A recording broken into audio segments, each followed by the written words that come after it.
So in this video I want to share with you 5 tips and a bonus tip that really ought to improve your landscape photography. And let's just jump out into it. The first tip is pre-visualization. And what do I mean by that? I simply mean that you can go to a seemingly boring scene and try to imagine how it would look in different weather conditions. As you can see here, this beach here is not particularly interesting. However, there is a boat right here, and even though today and right now the conditions are, well, in the middle of the day, not really super interesting, trying to imagine how it would look at other times of the day might turn a seemingly boring scene into a masterpiece. So looking at this boat right here, what you can see is that I have the sun straight in my face, and that's because knowing from using simply just Google Maps or any other map, I am looking straight south. The sun is also up here and it's just past midday. So I know looking south that the sun will be in the frame most of the day. At this time of year it's October, so I know also that the sun will rise somewhat over here and will set somewhat over here. So the boat will never be front lit. It might be a little bit side lit just at sunrise, but definitely not front lit. So I can get some pretty cool clouds during sunrise or sunset over here that I can incorporate into my composition. On top of that, I'm not really interested in having all these ripples down here. So I will also have to wait at a time where there's almost no wind, and that is usually also during sunrise. So sunrise is a pretty good time to go here, I would say, to get a really still, beautiful photo. Blue hour, I would say, could also work really well, because you just get much more soft light and just much more interesting light than you do here in the middle of the day. Does it work during a storm? Well, then you will definitely get the ripples on the water. You will get a much more dramatic photo. And can it work during winter? Probably the boat is not even in the water during winter. So in that way, it might not make a whole lot of sense to go here if you want to photograph the boat during winter. So in that way, it's just about pre-visualizing how a scene will look at different times of the year and taking the light and weather conditions into consideration, and then you can try to show up once those weather conditions are forecasted. So another tip I want to share with you is that you should just go and shoot what you want to shoot. A lot of photographers will tell you what you should shoot and what you especially should not shoot, but just ignore that. If you want to go to Iceland and photograph all the icons and put your camera up where everybody else has put their tripods, do it. It's fine, because if that's what you want to do, that is where the fun is for you at this stage in your photography journey, and this is where you learn a lot. Trust me, at some point you get tired of copying other people's compositions, and even if you don't and you just have fun with doing that, fine. Like, who am I to judge? The most important thing is just that you have fun and you learn. And it's when you learn that you, of course, improve. So yeah, this tip is really just go and shoot what you want to shoot, because you will definitely come away with more experience. So the next tip I want to share is a compositional tip. Super simple, yet highly important. Don't include more in the scene than what you want to show.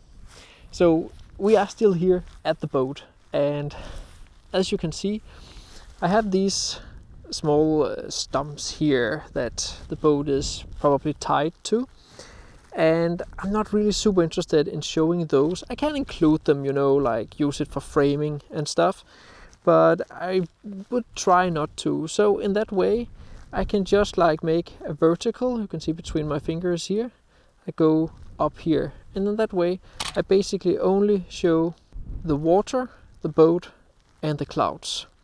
And in that way I don't have distracting elements here on either side. On top of that, if I moved a little bit further over here, I would start to include the pier here. and I definitely do not want to include that, as it is quite distracting in the frame from that angle. If you struggle with composition in landscape photography, be sure to get my ebook and the follow-up. They are designed to be easy to read and have loads of examples. You can get both of them via the links in the description of this video. So the next tip on how to really improve your landscape photography is to invest quite a lot of time, well, not a lot of time, but some time in learning how to do post-processing. So I will just go through here. So right now I'm at this pretty cool location here in Denmark, and you will have to wait until a future episode of Photographing Denmark to see how I'm going to photograph this place. But for now, invest time in post-processing. It doesn't really matter what program you're using. Personally, I of course prefer Photoshop. It is the best and most precise program out there to do post-processing, but even cheaper software can deliver some quite good results. No RAW file was ever designed to be the final photo. That's not the point of a RAW file.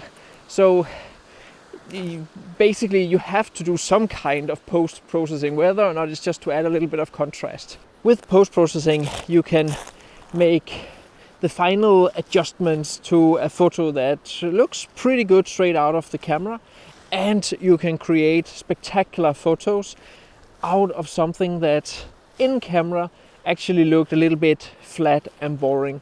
So absolutely invest time in learning how to edit your photos.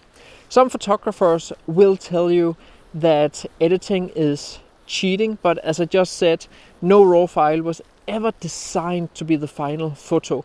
And even if you want to create something that looks like what your eyes saw on location, you will most likely still have to do some kind of editing. Probably just add a little bit of contrast, darken down the highlights of the sky, but nevertheless you will still have to edit your photo to make it look like how it looked to your eyes. So the last tip I want to share with you so you can create some really good photographs is to know your camera.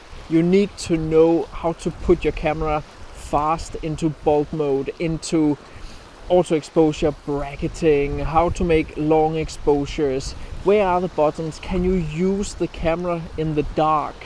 Because if you don't know your camera, you will just use all your time fiddling around with the settings instead of actually taking pictures.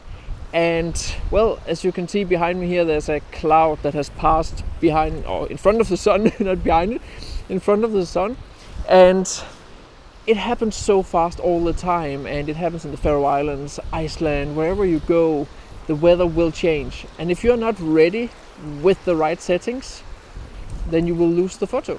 So if you want to take really good photos, you need to take advantage of the conditions when they're there. And you can't do that if you don't know your camera. So get to know your camera, practice a lot, maybe not read the manual, but at the very least look at some YouTube videos about how to use your camera. So the final tip, the bonus tip, is don't overthink your photography. Sometimes it is better just to go with your intuition and photograph what you just react to, what you find pretty. You can always go home and reanalyze what it is you were photographing, but sometimes you should just react.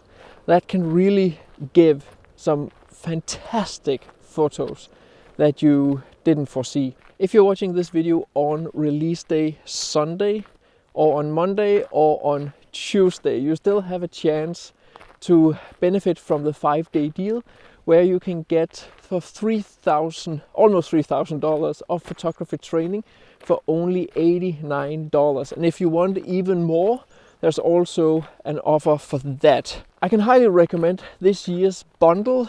There's some really great stuff in it. So there is a link in the description for that.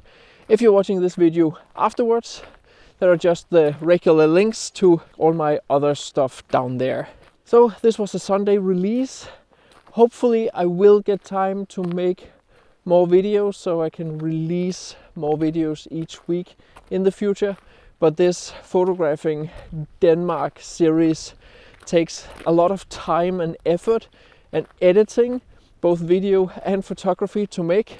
And I really hope you enjoy these videos, because I put heart and soul and also even blood into them.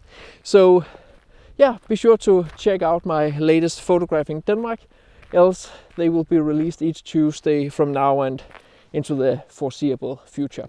Thank you so much for watching, and remember to benefit from the 5-day deal and check out the links in the description.